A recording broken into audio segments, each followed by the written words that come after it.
Okay, everybody, welcome to the latest episode of All Too Real 2. My name is Michael E. Cullen II, and with me as always is Nobody. I changed my name to Nobody. Nobody. Is that one word or two words?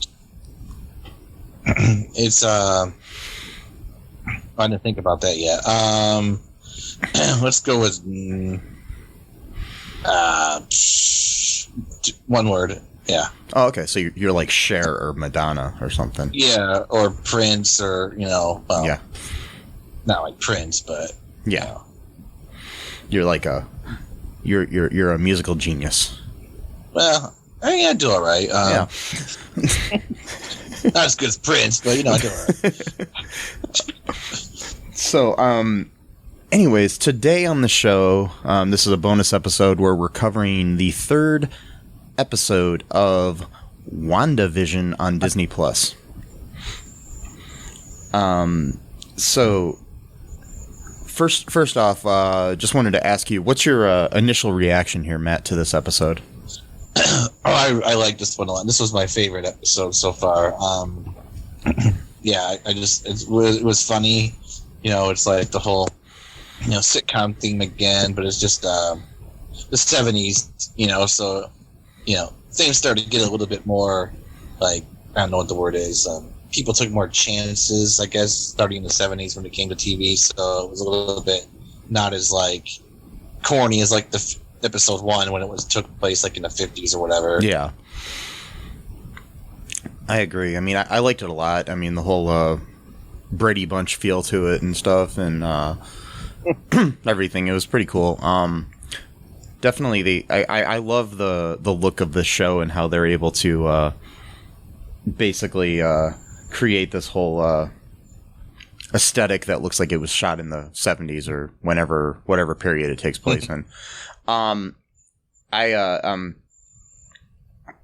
First off, I mean, the first thing I noticed too is I love the opening credits. They were very 70s. It had a lot of inspiration. Like, the song was very Partridge Family feeling. The opening credits were kind of a mixture of a lot of, like, 70s sitcoms, like Three's Company, Mary Tyler Moore, and, of course, Brady Bunch. So there was a lot of cool, homages there. Yeah, like I said, the song was very, very Partridge Family feeling. Yeah. It almost sounded like a complete ripoff, which is cool. But yeah, a little bit. I mean, I had to look it up because, excuse me, I'm going to turn off my fan really quick because I have a fan, guys. There we go. I'm rich. I got a fan. So. What's his or her name? Oh no, I mean like a box fan. Oh, I thought you meant like you just had a fan that hung out at your place and told you how great you were. And... No, a box fan. What that means, a person who's like a fan of boxes. Like just okay. It's like pretty cool box, a cat basically. Yeah. Yeah, I had to look that up, and I think I did find the song from the Partridge Family. I'm like, oh my god, that's very very similar. Yeah. To that. Did I also detect the Laverne and Shirley thing, or is that just my imagination? Might have had a little influence from that too. I mean, kind of the different things. I mean, and I think it even had like a little bit of, even though it was like kind of more of a 60s thing, but kind of a Odd Couple feel to it as well. And different things like that, a lot of these color sitcoms, Yeah, yeah. And the whole thing. I mean, and first off, there were some things I noticed too in the opening credits that I think might be kind of symbolism or clues or things of that nature. Oh yeah. Yeah. At one point, Vision is walking by a movie theater, and the marquee says "Oz the Great and Powerful." Ooh. Which is a movie came out in 2013. Right. So, that's kind of interesting. But I mean, there's a lot of, similarities in imagery. It's the whole, like, you're in a different world sort of thing, in a dream world, like in The Wizard of Oz. Mm-hmm. You've got, Vision, who's kind of a Tin Man sort of thing. Okay, yeah, I can see that. Yeah, you've got Agnes, who is obviously a witch, right? Not to mention Scarlet Witch. So, and plus later on, when we see Agnes in the episodes, she's got a bike with her, very much like Gulch in the Wizard of Oz movie. No, in the Wizard of Oz, the neighbor who was played by Margaret Hamilton, who also played the witch in the movie. Oh, okay. Yeah, she traveled on a bike. Oh, okay. Yeah, so wow. So there's a lot of different things, and I mean that I think are very Wizard of Ozzy, for lack of Wizard a better. Of Ozzy? Yeah. Like Ozzy Osbourne. Yes. Of Ozzy. Wizard of Ozzy. Yeah. Black Sabbath actually has a song called "The Wizard." I didn't even think about that. Oh wow. Yeah. Maybe it's all about Ozzy. And yeah. So yeah, I noticed that, and then there's it's like they're telegraphing that later on in the episode, Wanda's going to have twins, because there's a shot in the opening credits where Vision is building a swing set. It has 2 swings on it. Oh. And a teeter-totter. Oh, yeah. So a teeter-totter needs 2 people, and they swing in the 2 swings. So I think it's just kind of implying that there's going to be 2 babies. Okay. Yeah, I didn't know. I mean, I noticed the swing set, but I didn't think about. Yeah. I mean, I've done a little bit of reading, research on Scarlet Witch, so I knew that she had twins, in one of the versions of her story. So I figured, that's probably what they were gonna, go with the whole, child, Agnes, said, why don't you have children? And all of a sudden, she's having kids. So it seems like, just kind of going along with that route. But, they could have gone another route too and just have her have one child to kind of, buck any kind of expectations. Yeah. But they did go with the twin route. So. Which makes sense because she was a twin as well. There's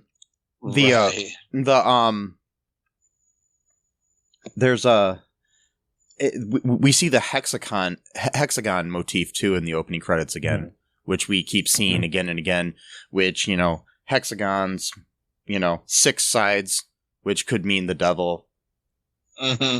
It's also very similar to a beehive, like we saw that beekeeper in the last episode.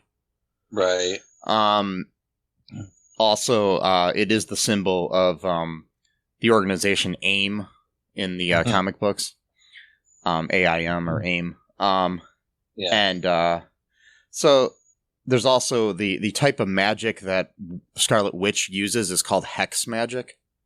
So these are all things I kind of did research on to figure out different meanings of hexagon. So yeah. So those are some things in the opening credits. I mean, there's probably a lot more too that we see. Just the credits themselves. We haven't even gone into the episode yet. This show is so full of symbolism. It's just crazy. Oh, I know. It's crazy. Yeah. I see the video, but there's a video. I think it was Screen Crush or Screen Rant or whatever. Where they no, it wasn't that one. It was another one where they found like 98 Easter eggs or something like that. I didn't watch that one. But, in this episode alone? Yeah. Oh wow. I didn't watch that video. I watched I watched a Screen Crush or whatever, Screen Rant or whatever. Yeah. That guy found like 35 or something like that. I didn't. I caught some of them, but some of them I was like, oh wow, I did not even catch that at all. Yeah, I didn't do as much research this week as I did last time, because I just was kind of tired this week. But I did do a few. I watched some videos and listened to some things, and I also did my own research. Looking online, looking some things up because I was curious about some things that kind of popped out at me on the episode. So, anyways, want me to get started on what happened in the episode, Matt? Yeah, sure. Okay, so in this episode, we have we start out with a doctor, Dr. Nielsen, checking in on Wanda. Nielsen, by the way, is the name of the ratings board for television. Yep. So, they send these Nielsen families little books or TV boxes that'll monitor what they're watching, so that's how they tell the ratings of a TV show. At least they did, in the past, and, now it's getting a little bit more digital. But, there's, with a lot of things going on streaming like this show. Yeah.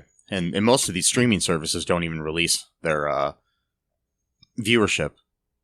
Oh, wow. They keep a lot of that internal. I mean, they will once in a while. Like, if they have something that's really big, like Netflix had with Queen's Gambit, they let everybody know that, like 64 or 62 million people watched it the first week or whatever. Right. Yeah. But if something's doing badly, they're not going to tell you.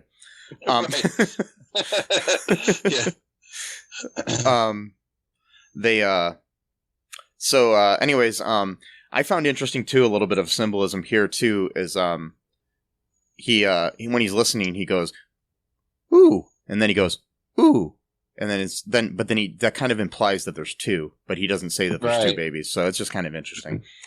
When he's listening to her with the stethoscope, is that what that's called? Yeah. Yeah. That doctor thingy. that thing. The thingy all the doctors have around their necks and stuff. In the movies and the TVs. And anyways, he reveals that she is 4 months pregnant. So, and this is just a day later. Right. So, right, 12 hours later. Yeah. So it's like, and then Nielsen says that he's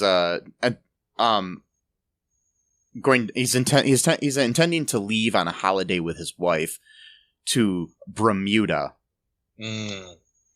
which is not a mistake here. It's because there's like the Bermuda Triangle, which is also known as the Devil's Triangle. Right. Yeah. So everyone gets lost there when they try to go. Yeah. Yeah. So there's a lot of symbolism there with that one word. And yeah, like I said, with the devil's idea, because I'm pretty sure we're going to see Mephisto in this at some point. So, I have another theory that I came up with later that I'll talk to you about towards the end of this about Mephisto. So, anyways, and I'm probably completely wrong about it too, but anyways, we're going to, the doctor leaves. Wanda and Vision paint the nursery while debating the name of their child. Vision wants to call him Billy after William Shakespeare. And he says, all the world's a stage and we are merely players from the play As You Like It.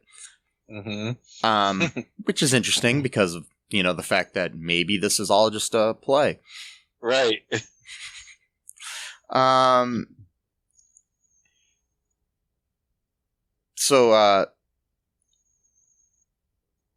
oh yeah, before that though, before they were painting the nursery, Vision was outside seeing Nielsen out, but then he looks over and his neighbor Herb, the African American gentleman from the previous episode, who now has an afro and a goatee, because it's the 70s.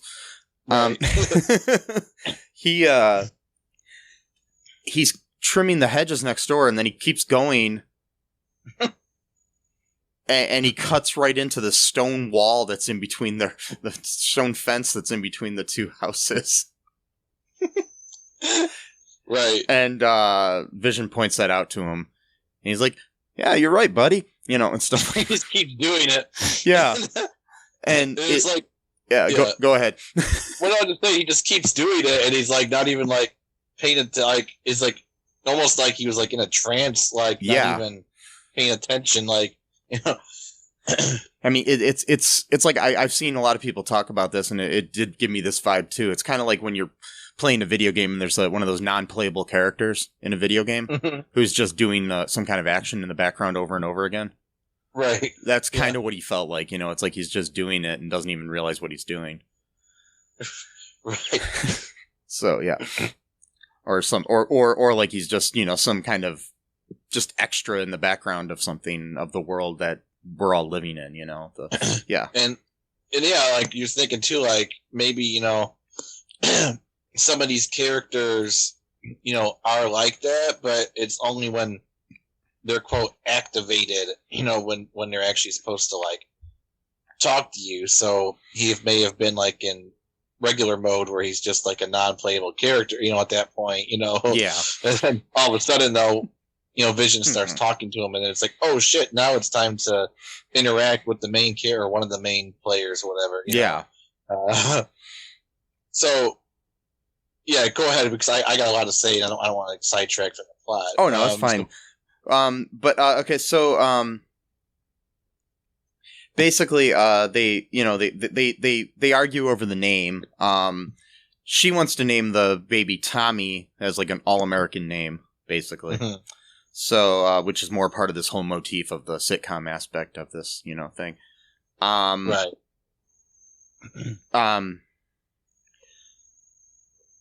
So, but yeah. Anyways, her pregnancy ends up like getting, you know, further along faster and faster throughout the episode. She's like at 6 months really fast. So basically, they're in the nursery, and there's she starts having, you know, like feeling the baby kick inside of her, and she says it feels like butterflies, and there's a mobile above the crib that is made of butterflies, and they come alive when she says that. Right. And then she lets them outside, and I mean that's, you know, there's obvious symbolism there with the whole idea of, you know, rebirth and things of that nature. Right. Yeah. Yeah, cocoon. Yeah. You know, butterflies go. And it does seem too that she seems to be more powerful whenever she's afraid or angry, which is interesting. Yeah. Or shocked or in pain or whatever, you know. So that's maybe something to look out for too. Yeah, and all these things are happening apparently, or at least to us, unintentionally, you know, like she's not able to control her powers. Yeah. Yeah, she starts like moving things, and different things happen, and, you know, it ends up shutting down the whole power of the town. We at one point cut to a scene where we see Vision's one coworker with the cool mustache. Yeah, dude. who we find. Go ahead. Sorry. The communist, the guy who said he was a communist. Yeah. No. I think I thought he was implying that the Middle Eastern guy was the communist. Oh, okay. Yeah, maybe. Yeah. Anyways, the I forgot the characters' names. I'm really bad. But anyways, we find out that guy's wife is Dottie, that we met in the last episode. Mm-hmm. In the scene, he's reading a newspaper that says, Main Street to install 2 new fire hydrants, but it looks like Hydra. Yeah. Anyways, Right. it doesn't. Yeah. Yeah. You gotta have the obligatory Hydra, reference. We have at least 2 in this show, I think. Oh yeah, definitely. Definitely at least 2. There's and then in that same scene, I did find the joke kind of funny too. The wife asks, do these earrings make me look fat? And then the lights go off, and he's like, "Thank God." Anyways, that was very 70s feeling. Oh yeah, very. She was all fat. I know, but it's just funny. But there's also a lamp in the background that has 2 cherubs on it. Oh. Which are baby angels, Oh, okay. Yeah. So, like the twins. Right. So that's kind of interesting. But anyways, we see that scene. We cut back and Geraldine shows up. Mm-hmm. After Vision decides to go get the doctor. And he uses his powers to do it, which is interesting. Right. Because he runs across town and picks up the doctor and runs him back to the house. But before that, Geraldine shows up, who we know from spoilers is Monica Rambeau. Mm-hmm. She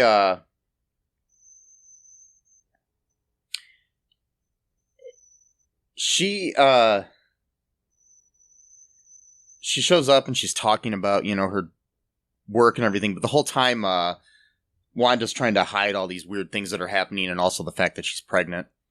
And an interesting thing too that's like completely a side note is she's when Geraldine, aka Monica, shows up, she Wanda's wearing this coat, this heavy coat, and right after I thought it was really funny that she says to her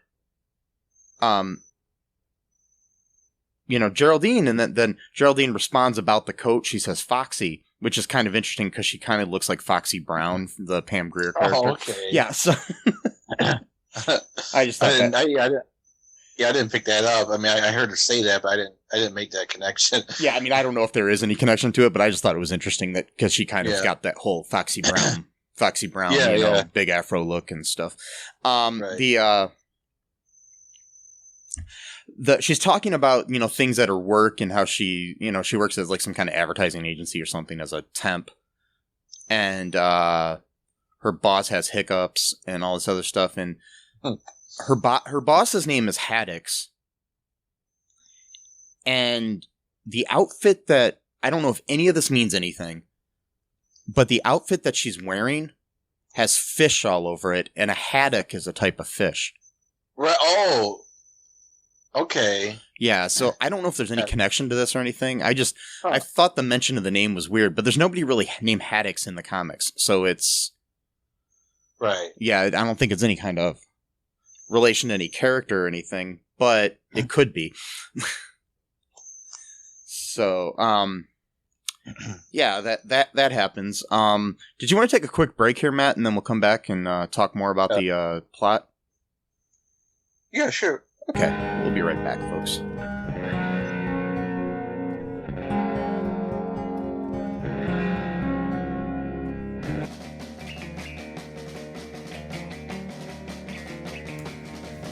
What is Gen X? What is the silent generation? What do generations have in common? Hi, I'm Trish the Dish from the Gen X Voice podcast, and I invite you to listen to conversations I have with folks from different generations, backgrounds, beliefs, and experiences in an attempt to see what connects rather than divides us.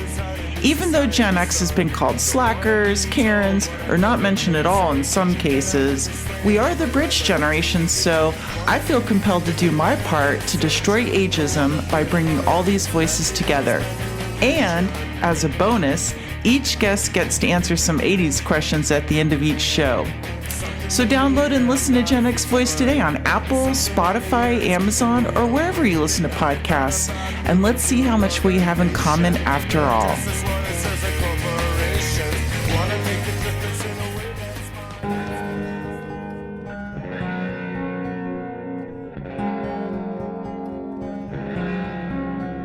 And we are back. How are you, Matt? I'm doing okay. That's good. Are you Wanda in your vision? Yeah. I don't know what that meant. I'm not. I don't know, but it sounds good, so I am. Yes. Hey, I'd like to be able to create my own reality. Yes. It seems like she has that power, and I think it would be awesome if she could teach other people that power as well. So yeah, she's being stingy. She needs to teach all of us how to do that. yeah, I know it's not fair. I mean, come on, you share your talent, Yeah. Do one of those master classes online or something. Yeah.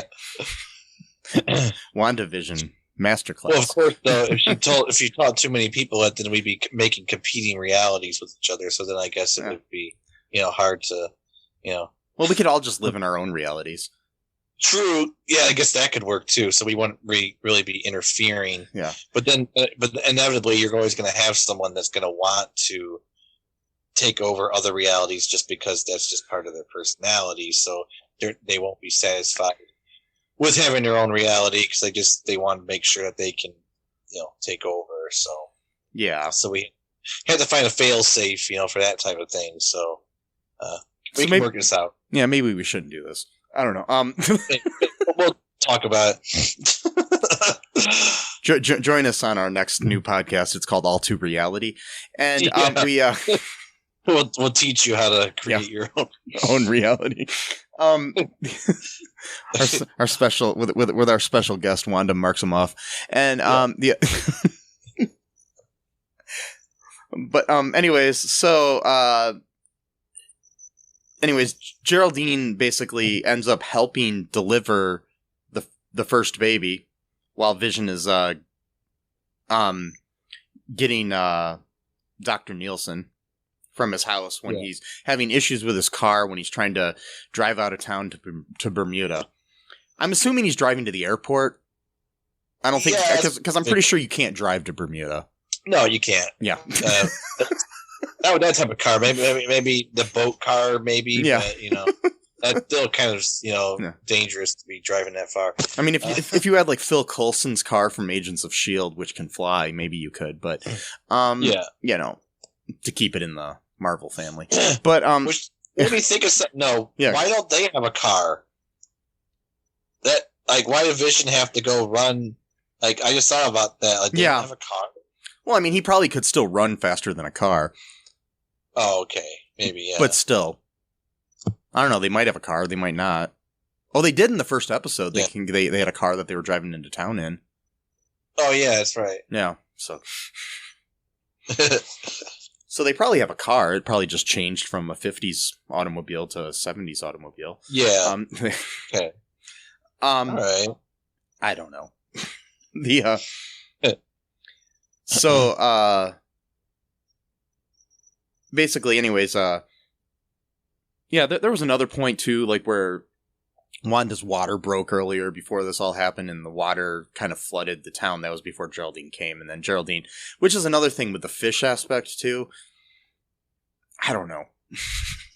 With being underwater and... Right. Yeah. There's got to be something with these fish pants. I don't really know exactly what it... Yeah. Maybe some kind of religious symbolism. I know, fish is often... Jesus. Yeah, fish. Yeah, fish, and then technically her pregnancy was not from sex, so I don't know. Yeah, it was like an immaculate conception. So and maybe, there's I don't know, maybe something like that going on, or I think there was a fish god in the Babylonian religion, way back, Mesopotamians, so maybe I think, was it Gilgamesh? Didn't they worship a fish god? I don't know. I don't know. But I mean, and there is also, the Christian symbolism of fish being representative of Jesus. And, maybe, and the thing is Geraldine, aka Monica, is in there as a savior to try to get Wanda out of there. Right, yeah. So, there's something there. Something, yeah. We figured this out, Matt. Yeah, we did. We mentioned the fish pants, yeah. Yes. fish pants, roly poly, fish pants. Oh wait, no, that's fish heads. I'm sorry. Anyways, have you ever heard that song? No. Look it up. It's a great song. Okay. Fish heads. All right. Anyways, Okay. it's an old song from the 70s or 80s or one of those times. Anyways, there's so Geraldine helps deliver the baby after she discovers that, there's a stork running around at one point too here. Oh yeah. That came alive off the wall. Yeah. But anyways, Geraldine discovers that Wanda's pregnant, helps her deliver the baby. Then Dr. Nielsen and Vision show up, and there's a baby, and she's like, Vision, do you want to meet your son with your real face? And so he turns into Vision from his human form, and then he names the baby Tommy. Right. And then she goes into contractions again, and they deliver another baby, Billy. So yeah. And interesting thing is in the comics, Billy and Tommy become Wiccan and Speed. And Tommy came out first, so he was faster. Oh, and in the comics, he becomes Speed. So, could mean something. So he basically has like Quicksilver's abilities. Kind of, and then the other baby has his mom's abilities. Wiccan, like a Scarlet Witch, and then right, yeah. So, yeah, I'm excited about all the magic stuff coming into the MCU. Oh, I know. It's about time, because we've had all the superhero stuff, and there is a whole, thing about magic in those comic books too. It's not just like superpowers, and there is like a spiritual realm in these stories too. It's not just aliens. Like there is like hellish realms and stuff like that. And yeah. It'd be interesting to see where all this goes. Yeah, with Doctor Strange especially, yeah. Kind of like how with Constantine and stuff in the DC television universe and stuff. Or with Lucifer. Anyways, there's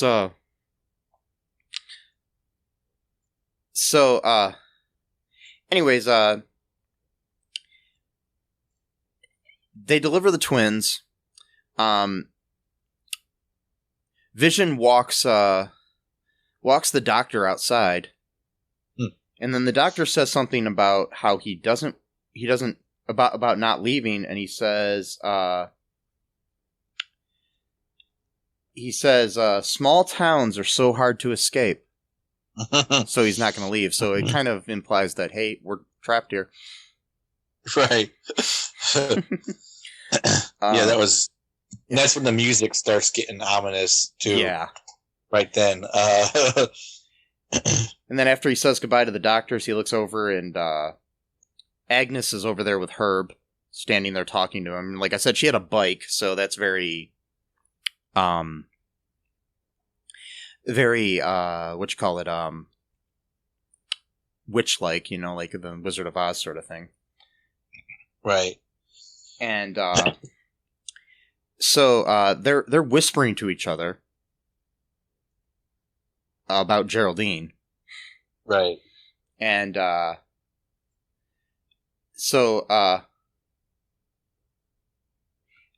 Vision says something to them about it and asks them what's going on, and then Herb tries to say, they say, first they talk about Geraldine, and they ask if Geraldine is still in there. Yeah. And they're saying that, Geraldine is new to town, and she has no husband, no home, and no family. Right. So, and then Herb starts to say, she came here because we are all... Right. And then he's stopped by Agnes, who says, stop it. Stop him. Yeah. Stop it. Like, very much the same dialogue that Mrs. Hart said in the first episode when her husband was choking. Right. So there's, we're kind of doing a throwback to that. By the way, we do get a close-up here of Agnes's brooch that we keep seeing in things. And it has 3 figures on it. Like 3 silhouettes. In like mythology, witches, like especially like from Shakespeare and things of that nature, which we had already mentioned in this episode, there's like the 3 witches from I think Macbeth. Right. And you do have a lot of times witches, a coven is usually of 3. Not always, but a lot of times in mythology they are.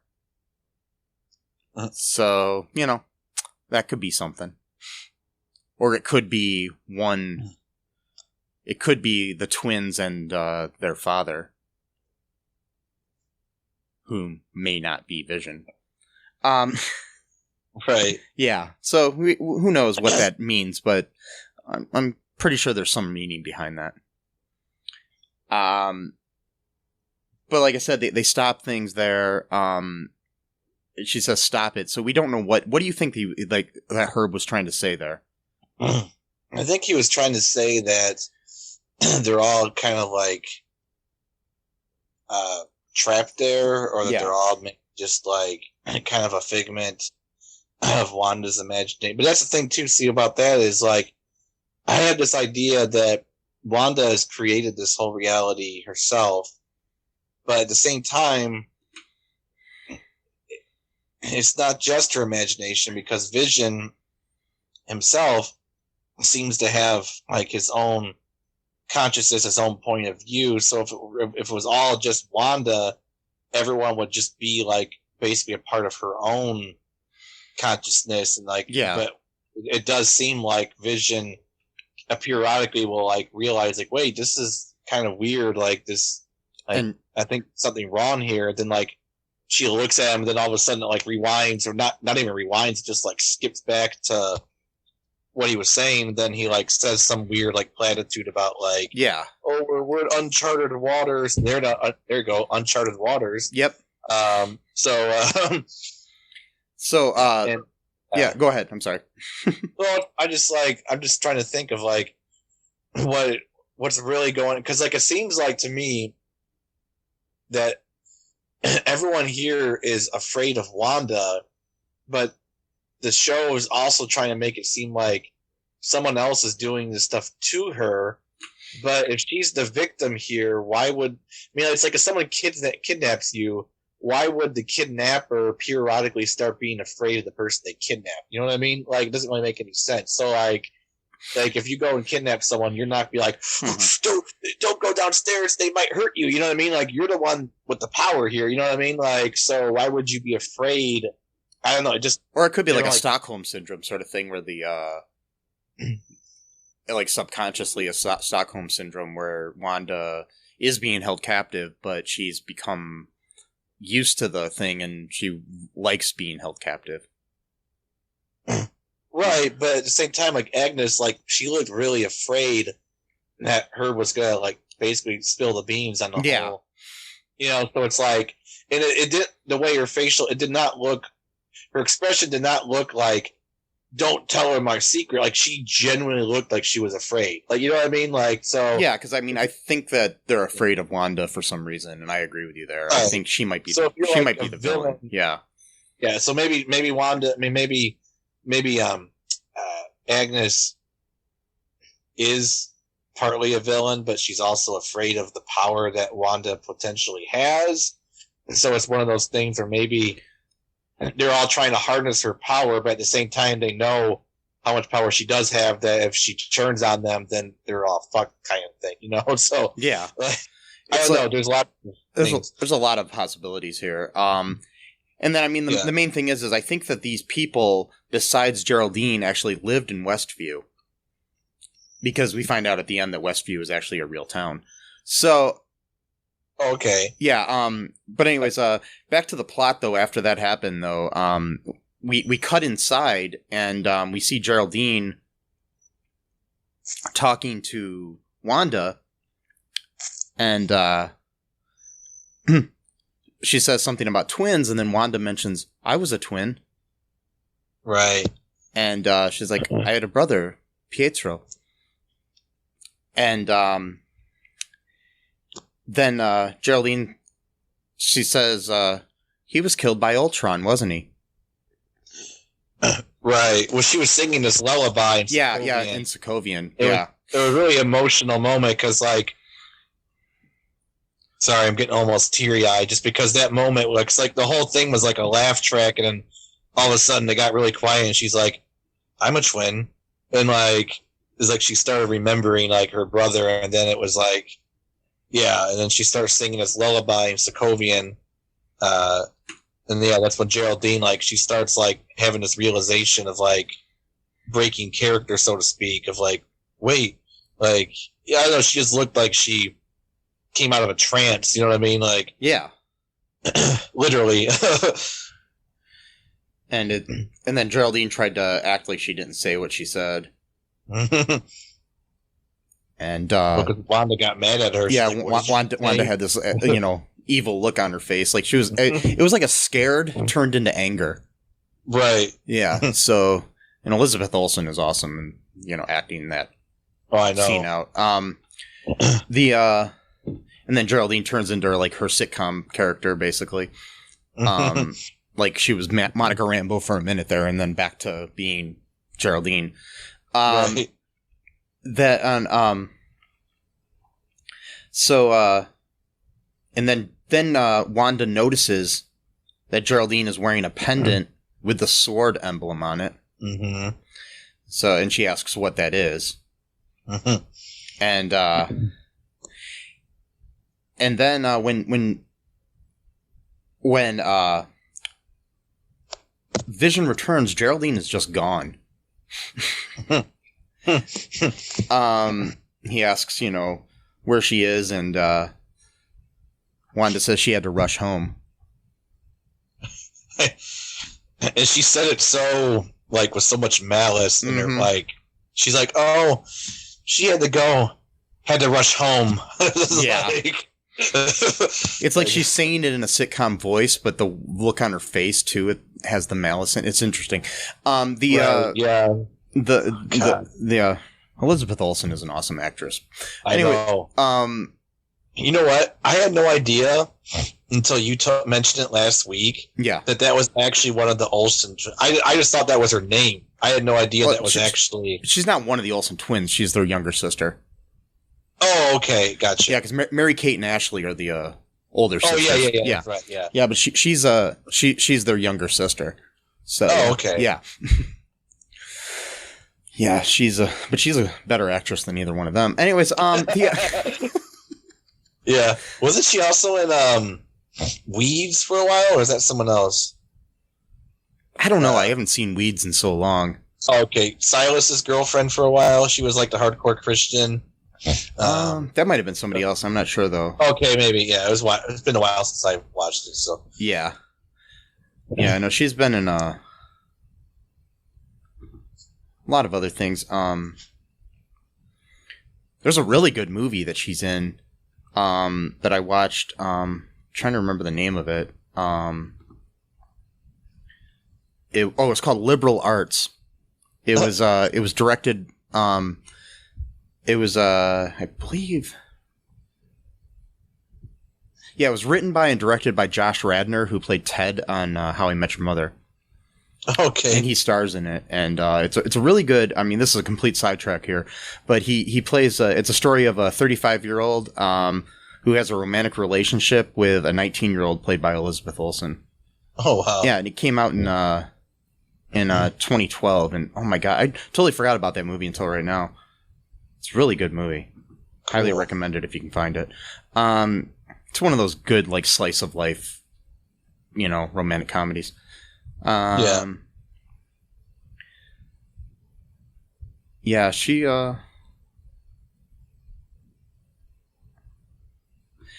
Yeah, no, she was in like not much television really, actually. Mm. She was in an episode of Full House. Oh, really? Played Girl with Flowers. Wow. Yeah. Probably, and that was back in 95, and she was born in 89, so whatever that makes her. Anyways, so, we, where were we? Oh, yeah, where were we in the We're talking about... Yeah. Oh, she said Geraldine had to rush home. Yeah, Geraldine had to rush home, and then, that's when we had that... Is that when we had the weird, kind of rewind sort of thing? No, that was, Was that before earlier. that? Was that... Oh, okay. Yeah. No, the rewind thing was when Vision started to put the pieces together, and then... Oh, okay. Looked at them, and it was weird, because I remember seeing shows like this back in the... Well, I'm not from the 70s, but I've seen shows from the 70s where it was like some weird effect where it didn't actually rewind, it just kind of like put you back immediately to like a previous scene. Yeah. But there was a little glitch thing, and I don't think that was intentional. I think that was just the technology they had back then to do something like that. But so that was kind of jarring to see that actually, because it's like, yeah, it's like, whoa, like...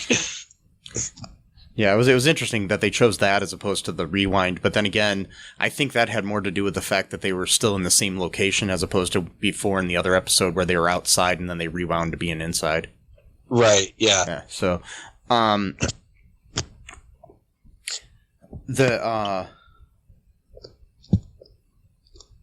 So yeah, she notices the sword emblem. Anyways, we talked about that, which is interesting. We find out after that, after Vision returns, Geraldine is gone, and then we see the Westview sign in the real world after it becomes widescreen from the 4x3 of the sitcom world, and and she's cast outside from a wall of static and when she's coming out, it kind of looks like static of an old television as she comes through this like bubble wall sort of thing around Westview, and then she's and then Geraldine is laying on the ground and she's surrounded by sword agents and like cars and stuff that pull up around her as she lands on the ground. That made me question: were they trying to arrest her or what? Because they looked like, I mean, they might have been there to rescue her because she's a sword agent herself. So, well, I know, but they had like their guns drawn and shit. I'm like, why would they do that? If maybe they didn't know what was coming out of there. Oh, maybe because it was dark out. Yeah. Also, too, did you notice this? She was wearing the same clothes. Yeah. So that's interesting. So apparently, maybe that's why they're so concerned about Wanda, is that not only does she have the ability to create her own reality, but apparently parts of that reality can go out, into the world. You know what I mean? So if it is Mephisto, then the Mephisto can then become manifest as a real thing. Yeah. You know what I mean? Like, yeah, it's interesting I'm wondering, like maybe in the world, like, maybe if you're in there too long, maybe you start to forget who you are too. Maybe that's what's happening with Monica, Right. Yeah. Okay. Yeah. And then, but she had that, moment of clarity there where she was like, he was killed by Ultron. Yeah. Right. So who knows? God, yeah. But, but I think she's sent in there, as a sword agent to try to get Wanda out of there. So. Well, yeah, because I wonder if it says we're all her, so maybe they're all sword agents or working for them at least, or with them. Either that, or I mean, like it is like we kind of find out at the end there that Westview is a real town, and it makes me wonder if these are just citizens of this town that have just been, kind of trapped in this bubble that Wanda put around it or something. Right, like a weird, okay, because like I was just wondering though, because of like with her, like doing the head trimmers thing, if that could have been symbolic of like them trying to get through, you know what I mean? Well, yeah, right? it does. I mean, that is a lot of symbolism there because he's trying to break through a wall. Yeah, literally. Yeah. And I saw the trailer, well, not trailer, but I saw like a little clip for episode 4 that they put up, and like it actually shows Wanda like trying to go back in there or something like that. Like they try to send her back in or something like that, or no? Like, oh, you mean Monica?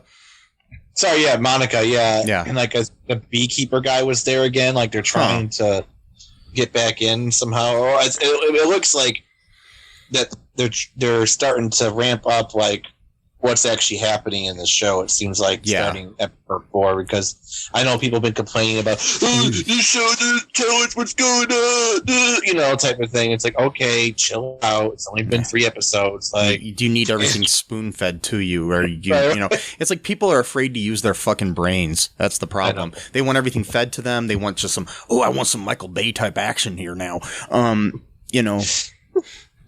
It's how we ended up with Trump as president, in my opinion. Anyways, when we had him as president, because, and the same reason we ended up with Biden as president, getting a little political here, is because we just want the status quo, boring bullshit. Yep. Anyways, or we either want explosions or boring bullshit. Yeah, exactly. No, nothing in between. Just we need to completely understand things. They either have to be boring as fuck,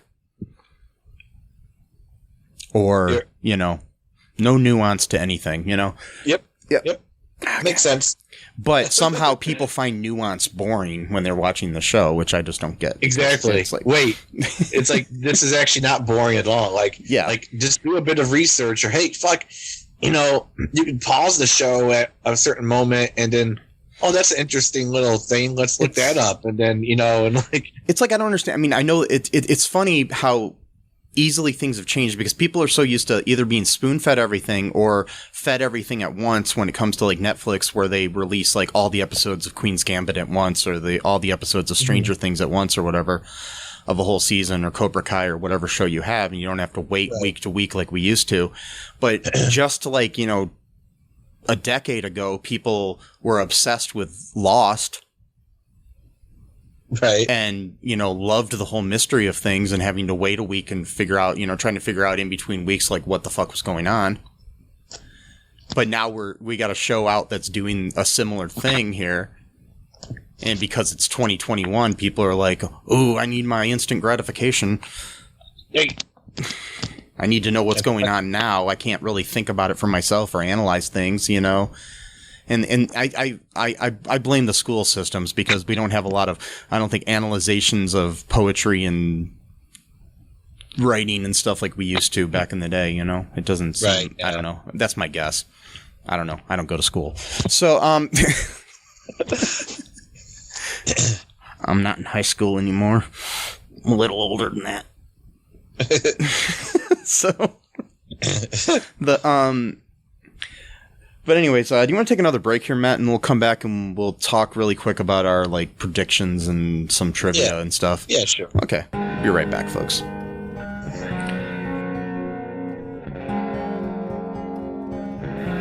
It's the ninja from the Ask the Angry Ninja Show saying, come listen to the show. We got the ninja wife to give you your movie reviews. We got the conscript to give you the ninja news. And we got the battle to talk about your sports. And as always, it is the Ask the Angry Ninja Show.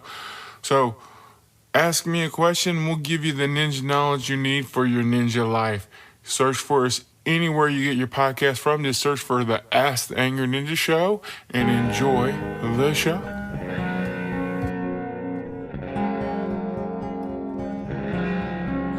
Okay, and we're back. First off, before I forget about it, there was a commercial in this episode that we didn't talk about. Oh, yeah, that's right. For it was basically a parody of the Calgon ads from the 70s and 80s.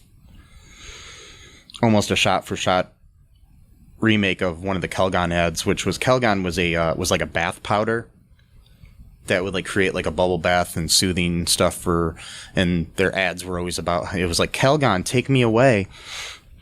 These like women, when they're having their stressful day with their kids and they, just need to soak in the bathtub to forget their worries of their life. Right. And this was for a product called Hydra Soak. And Hydra, of course, is the name of the terrorist organization in the Marvel Universe. Right. That was kind of interesting, just, and you have the same two people in the commercial. You have the woman from the other two commercials, and then you have the guy from the other two commercials, but he's standing there in like a toga fanning her when she's in the bathtub. Right, which that's interesting too, right there. The fanning and like the goddess, type of thing. And the slogan for it was what was the slogan? I'm trying to remember. I had it written down here. Oh, find the goddess within. Yeah. Yeah. So that, and what do goddesses have? Powers, the ability to make reality what you will, Yeah. And there's a rumor online that the two people in the commercials are Wanda's parents. Oh, okay. Yeah. And that they're there to kind of still make her want to stay in the world. Because and kind of subliminally make her want to stay, much like commercials subliminally make us want to buy products. Right. Yeah. So okay, here's some trivia that I found here on the Internet Movie Database about this episode. In the title sequence, pictures are presented in hexagons, which we talked about. In the Marvel Cinematic Universe, hexagon is the logo of the supervillain scientific organization Advanced Idea Mechanics, aka AIM. Of course, the house that Wanda and Vision live in is very Brady Bunch-like. It looks a lot like the Brady Bunch set. Oh, I know, yeah. Yeah. Like I said, the Hydro Soak commercial is is reminiscent of the Calgon Take Me Away bath powder commercials. The doll, at one point, Vision is practicing diaper changing, and the doll that he uses to practice it on, it looks a lot like Kitty Carryall, the doll that Cindy Brady had in the Brady Bunch. Oh, wow. Yeah. Yeah, okay, I can see that. At the end of the episode ends with the song Daydream Believer by the Monkees played. Singer Davy Jones was Marsha Brady's favorite pop star in the Brady Bunch, and he was in the episode Getting Davy Jones from 1971.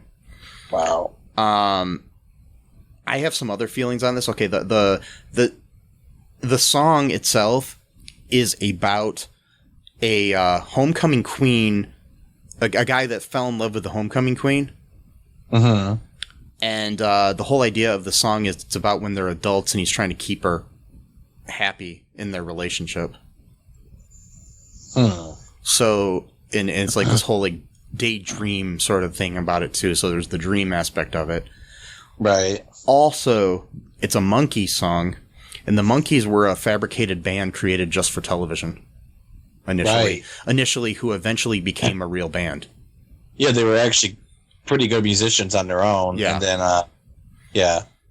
Huh. And on another side note, the first concert I ever went to was a Monkees Weird Al Yankovic concert. So anyways, that was, I think this, for me, I was like a baby. I don't remember it, but, maybe at the same concert, like Sports Arena or whatever, Toledo. I don't know. Where'd you see it? It was in Toledo at the Savage Hall. Yeah.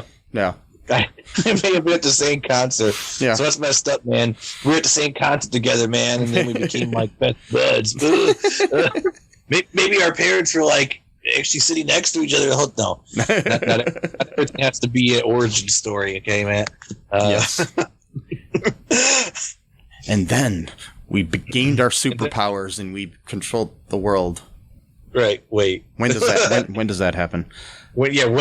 Because we let 4 years of Trump and didn't do anything. Yeah. Fuck us, man. Fuck us. Anyways, yeah. So like I said before, the guy with the mustache, his name is Phil. Oh, okay. Yeah, I just found that out here. I forgot. It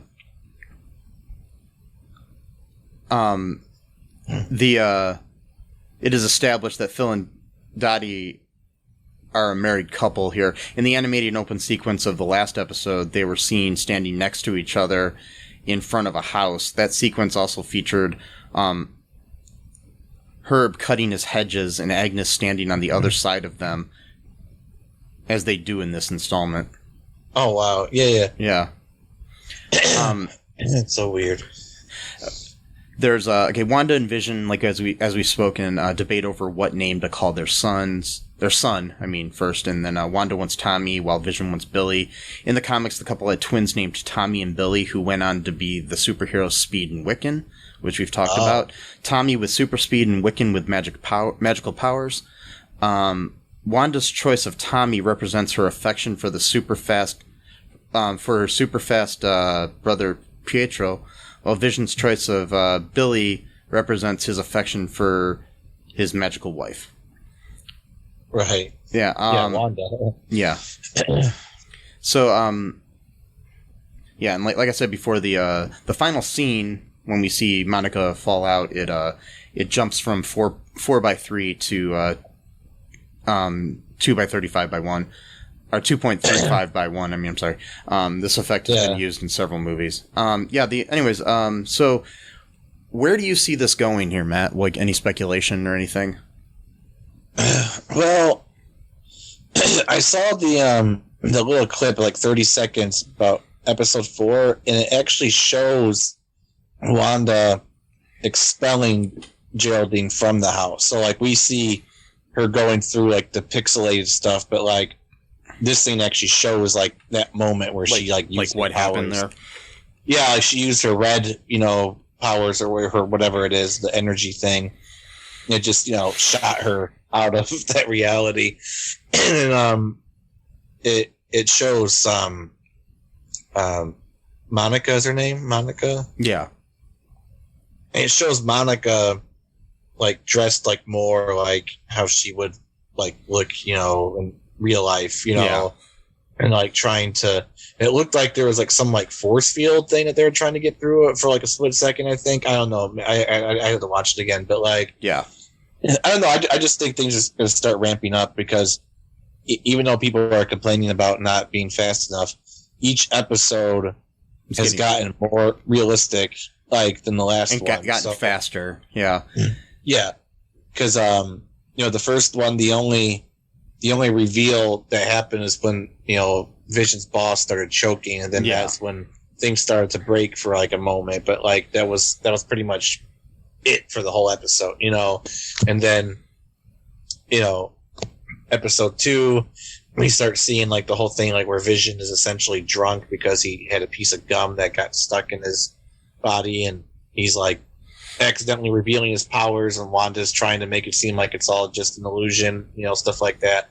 So that happened more. Then this has more, with, like, well, in this one you actually have, like you said, Vision just openly showing his powers without even, like, trying to hide it, like, just running super speed to, pick up the doctor, Yeah. And the doctor doesn't even seem to, like, think this is, like, weird, a strange thing, like, so it's like, yeah, that was strange. Like, they're trying to hide their powers, but then the doctor's like, yeah, whatever. And he also doesn't find it strange that Wanda was 4 months pregnant that morning, and now she's delivering the baby. Right. It's just bizarre. And then, of course, too, with I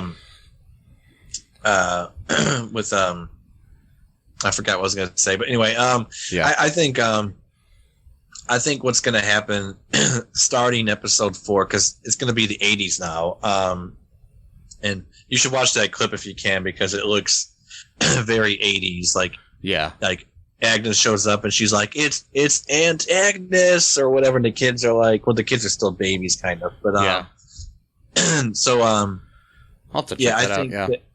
I think that starting episode 4, we're gonna start seeing more cracks in this kind of makeshift reality that she's got, which then could also mean that Wanda's gonna start showing a side of herself that's more malicious, because we've already seen how she acts when just someone just hints a little bit that this is not real. So if more of it starts happening, she's probably going to start, committing outright violence, even, to retain, what's stuck going in her. on. Yeah, because I'm just curious if she's really a villain or if this is just her coping mechanism for dealing with the fact that Vision is actually dead. Because I don't know if she created Vision or brought him back to life. I'm not sure what's going on. And I also have a weird random theory here about Vision. Okay. My weird random theory is that Vision is Mephisto. Okay. That he's not really Vision. Okay. That somehow in the makeup he's going to end up, being revealed to not be Vision and actually be Mephisto, who's controlling everything, and that maybe he's the real Vision, the real villain. Well, that's interesting because in the second episode, when they say the devil's in the details, and Agnes goes, "That's not the only place the devil's at." So, yeah, that would be interesting to have Wanda literally living with the devil, the whole time. Then again, though, he did seem trying intent to convince her that something was wrong. So, why would he be trying to break her out of the spell? But who knows? Maybe the show is just meant to fuck with us. Yeah, maybe. But the thing is what I'm wondering is that maybe somehow he is Mephisto. He took on Vision's identity, got stuck in there, and he's trying to get out. Oh, okay. But Wanda's controlling things. I don't know. These are just weird speculations, which I am probably 100% wrong about. But it's kind of like the theory videos on YouTube where it's almost always wrong. I mean, it's still fun to watch, just to see what could happen. And I mean that's the thing. If anybody's listening here and you have thoughts on that, if you agree with me and think I might be right, or you've got some other really cool ideas and theories, I want to hear them all. Comment on our YouTube videos, follow us. I'm hoping to get a website up soon for all2real2.com or something like that, but it's going to take a little bit. But we don't have that, but follow, there's the Cullen Park, Twitter is a good place to reach me. Also our All Too Real 2, Facebook fan page is a great place to find us too. You can send us messages, comment on our video. We really just would like some feedback too, and let us know what you think of the show, too. If you hate us, let us know. I don't care. Well, yeah, but it's true. You can tell us that. If you hate me, let us know. Well, no. Let us know if you hate one person. If you hate me, let Matt know. Yeah. What? Okay. No, wait. No. Yeah. I mean, I had a theory too about this. Really quick. Yeah. Go ahead. Well, it's because you said the whole thing about Vision being Mephisto, and that's really interesting. And I was thinking too of I keep jumping back between this idea that Wanda is the villain because of how she expelled Geraldine, but then at the same time, like you're saying, she may have just done that because she likes this kind of dream she's having. She may have not been the one to do it to herself, but she's gotten used to it, and it's because of it. Someone's mentioned on a YouTube comment of all places, which usually YouTube comments are terrible, but where. You don't say. Yeah, YouTube comment sections are you can have a video of a picture of a papaya, and then you'll have something like the Jews created 9/11. What? It's has no context, but exactly. But anyway, I'm proud to be a new papaya. Anyway, that was a good one. That was funny. So many bad puns in this episode, but anyway, so I was thinking, this person on this YouTube comment said, if you look back to the movies, starting with the Age of Ultron or the Rise of Ultron, whatever it's called, that Wanda never really processed her brother's death. Yeah, because right after that it was Civil War, and she had to concentrate on that, and then it was not Endgame, what's the Infinity War? Yeah. And then she of course died in the Infinity War and then came back in Endgame. So she never actually really had any time to actually grieve, Pietro's murder, I guess you would call it. He got shot, but yeah. And so, not to mention that in Age of Ultron, she also saw Vision die in her arms. That's right. Yeah. So yeah, she had no time to process any of these feelings, and it was immediately.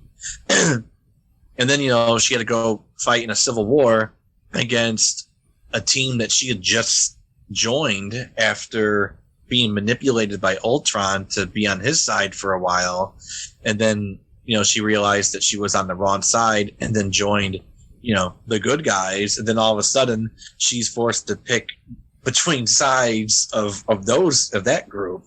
And then, so, she's got a lot of complicated feelings, about all of this stuff in a really short period of time. I mean, I don't know the timeline, but I know just from actual years, Age of Ultron came out in 2015. Infinity War was 2018. So it was only 3 actual regular years. I don't know how long it was. I mean, she was gone for 5 and technically in the whole, snap. But but she was gone. So it wasn't like she was living anything. So she comes back and it's, right. And the world is different, Right. So, I keep getting torn between this idea that she might be the villain in this particular episode just because of how she treated Geraldine by literally expelling her violently from which that's a pretty bad thing to do. We shouldn't be violent against people, but like you said, that might be like a villainous action, but it might not be like you're expelled from my reality type of thing, be gone, type of thing. It was more of like, you just reminded me of my brother being killed. I don't want to hear that, And it could be like a whole, like I said, it's like kind of like a Stockholm syndrome thing, like where she's stuck in this world, but she's becoming comfortable with it. Right, exactly. It's like, well, and like you said too, that the longer you stay in here, the more you might lose your identity and your memories and stuff like that. So. When she initially got there, she may have been like trying to get out and stuff, but then the more she stayed, she just kind of forgetting who she was. Like you said too, maybe it was just her originally, like just like in a black void or something like that. And then if Vision is Mephisto, maybe he was the first person to show up from her old life and to make her feel comfortable. And then bit by bit, because you remember the first episode, right? Everything was bare. There was just a couple of houses. Wasn't really any. It was like literally the landscape itself was very barren, and so it's like literally the environment is being like built piecemeal type of thing, like in her mind. So, second episode you had like cars, you had more houses, like picket fences, that type of thing. Third episode you've got the swing sets, and you basically like everything that like looks like your typical home or whatever. Anyway, really, I can go on for like another hour. Yeah, I know. There's so many other ideas I have too. Really quick. So in there's a rumor that I saw online, and it's almost guaranteed to be true. So in Age of Ultron, Aaron Taylor Johnson played Pietro, aka Quicksilver. Mm-hmm. In the X-Men franchise, Evan Peters played Quicksilver. They were both in that movie. That movie together, that superhero movie together, with the one with Nicolas Cage and Kick-Ass? Yeah, they were both in Kick-Ass together. Anyways, which is kind of interesting that they both went on to play Quicksilver. Yeah. But anyways, it's all but officially been confirmed that Evan Peters, who played Quicksilver in the X-Men franchise, is going to appear in WandaVision as Quicksilver. Oh, wow. But not the actor Aaron Taylor Johnson, who played Pietro. Wow. So I think this is where we start to get the multiverse coming in. Okay. Yeah. All right. Because then that's going to lead into the whole Doctor Strange. The next movie that Sam Raimi's directing is called Doctor Strange in the Multiverse of Madness. Right.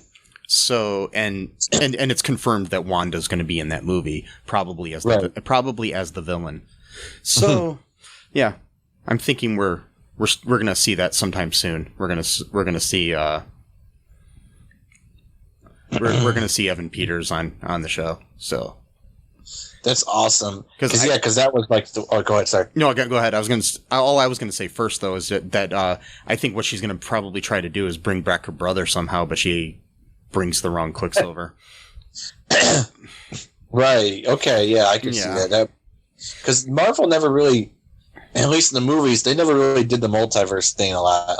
DC did a whole bunch of that stuff, but like, they did time travel finally with Endgame. But like, it was of course with the X-Men they did time travel a lot. They did timelines, but that was a Sony product that wasn't or the Fox. Yeah. Fox. But which is now owned by Disney, so it's now they can bring those characters in, and they have the rights to the X-Men now. Because it was interesting too, because the fact that you had two Quicksilvers on screen, because Quicksilver is both an Avenger and a X-Men. Right. So they could use them in both, But so is Scarlet Witch as well. So, yeah. So, it just depends on where you read and what you see and everything. But it'll be interesting to see what they do with Evan Peters. I'm just kind of excited about that because I like him as an actor too. So yeah, it'll be interesting to see where they go if they bring him in, and I hope they do. But that was like the only like real spoilery type stuff that I had read online. Anything else before we sign off here, Matt? No, not really. I think I'm good. Yeah, I mean, I'm sure I forgot a bazillion things here, but there's so much going on in the show. I mean, we could do like a 3-hour episode for each episode, and we still would miss something. But anyways, if you notice something that we missed, like I said, or you have theories of your own, please let us know. If you want to email them to me, you can email me at mike@cullenpark.com. I would like to read those. We can read them online in the next episode too, if you give us permission to. Yeah. So, anyways, be sure to follow us everywhere. Check out our Patreon. We could use, the money. Anyways, and buy some merch from our TeePublic. All that stuff will be in the show notes. Check out Matt's music on YouTube. And, wear a mask, people. COVID is still real. Larry King just died of it, man. Come on. I know. Fortunately, it's not leaving for a while, which... Yeah. But yeah. Yep. Wear a mask. Wear a condom. Be safe. Oh, boy. Oh, we're going there again. There's Sorry. a condom thing again. Yeah. Sorry. Yeah. Well, you should wear a condom if you're going to have sex, practice safe sex, unless you want to have kids and you're married and you're happy and you're all okay with that, and, you're in a healthy relationship, then, you don't have to. I mean, I'm not forcing you to, but I'm just saying, if you don't want to get sexually transmitted diseases or, have a baby or whatever, maybe wear a condom. But anyways, and this has been All Too Sex with Michael Lee Cullen II. Anyways, all too sex ed. All too feel. Yeah. Feelings, nothing more than feelings. Anyways, so we'll talk to you all later, folks. Yeah. Yep. And we're gonna speed out of here like Vision. Bye-bye. Thanks for listening to All Too Real 2 podcast, a Cullen Park production. Produced and edited by Michael E. Cullen II. Music by Matthew Hawes. Subscribe and share the show. Visit us at cullenpark.com.